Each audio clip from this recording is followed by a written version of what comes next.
Hello everyone, আসসালামু আলাইকুম। বিদেশ থেকে টাকা পাঠাতে পারবেন বিকাশের মাধ্যমে।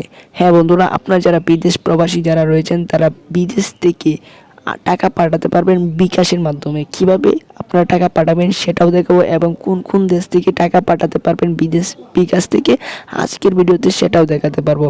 তো আজকের ভিডিওটা খুবই ইন্টারেস্টিং, এক কথায় জোস একটা ভিডিও। কারণ যারা প্রবাসী ভাইয়েরা রয়েছেন তাদের কিন্তু বিদেশ থেকে বাংলাদেশে টাকা পাঠাতে অনেক হয়রানির শিকার হতে হয়, অনেক সমস্যা হতে হয়। তো আজকের ভিডিও শুধু দেখাবো কিভাবে বিকাশ অ্যাপ্লিকেশনটি ব্যবহার করে আপনি বিদেশ থেকে, যে কোনো দেশ থেকে, বিদেশ থেকে কিভাবে বাংলাদেশের টাকা ট্রান্সফার করবেন বা পাঠাবেন।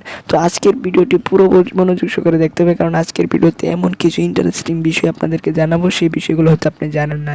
তো প্রথমে আমি আপনাদেরকে একটা কথা রিকোয়েস্ট করবো, যারা আমাদের চ্যানেলটিকে কোনো সাবস্ক্রাইব করেন তারা এখনই সাবস্ক্রাইব করে নিন। তো এই অ্যাপটি প্রথমে কী করতে হবে, আপনাকে বিকাশ অ্যাকাউন্ট তৈরি করতে হবে। তো বিকাশ অ্যাকাউন্ট তৈরি করতে হলে প্লে স্টোরে আসবেন। প্লে স্টোরে এসে জাস্ট প্লে স্টোরে লিখবেন বিকাশ।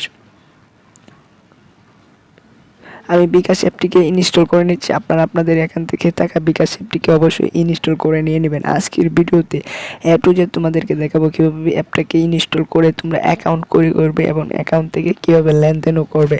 তো আজকের ভিডিওটি খুবই জোস। এখনই চ্যানেলটিকে সাবস্ক্রাইব করে ফেলো প্লিজ। তো আমার দেখতে পাচ্ছ যে আমার বিকাশ অ্যাকাউন্টটি অলরেডি কিন্তু প্রায় ডাউনলোড করা হয়ে গেছে।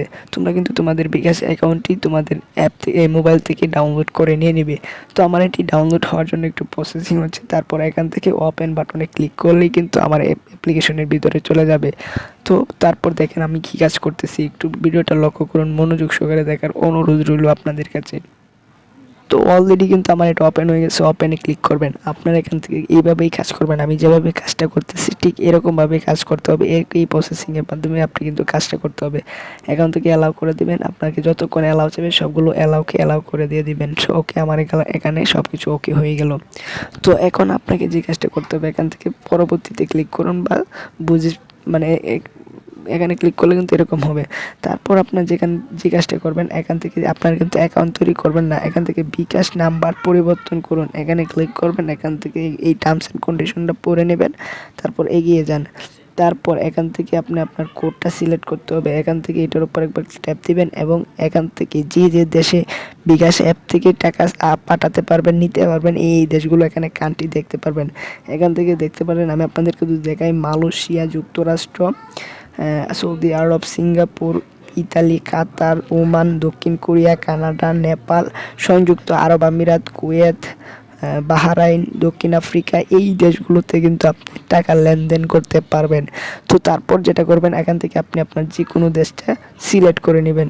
তারপর এখানে দেখতে পাচ্ছেন একটা কোড নাম্বার দিতে বলছে। আপনি যে দেশে রয়েছেন সেই দেশের সিমের নাম্বারটা দিবেন। নাম্বারটি দেওয়ার পর এখান থেকে এই পরবর্তী নামের একটা লেখা পাবেন। এখান থেকে এটার পর ক্লিক করলেই এরকম একটা ইন্টারফেস দেখতে পারবেন। এখান থেকে আপনার যে পাসপোর্টের সময় একটা সিল দেওয়া হয়েছিল সেই সিলটি দিতে হবে। মানে ইমিগ্রেশন করার সময় একটা সিল দিবে কাস্টম অফিসাররা, সেই সিলের যে ছবিটাকে আপনি তুলে এখানে পেস্ট করার পরে দেখতে পারবেন যে তা আপনার বিকাশ অ্যাপটি সুন্দর করে ওপেন হয়ে গেছে। তো এখন থেকে আপনি যে কাজটা করবেন, এখান থেকে আপনি কী কাজগুলো করতে পারবেন, আপনি সেন্ড মানি করতে পারবেন, আপনার রেমিটেশন করতে পারবেন এবং মোবাইল রিচার্জ করতে পারবেন। এই 3টি ফিউচার কিন্তু পাবেন। আর আমরা যারা বাংলাদেশি রয়েছি তারা কিন্তু বিভিন্ন ধরনের ফিউচার পেয়ে থাকি। তো এক কথাই প্রবাসী ভাইদের জন্য আজকের ভিডিওটা খুবই স্পেশালিস্ট ছিল।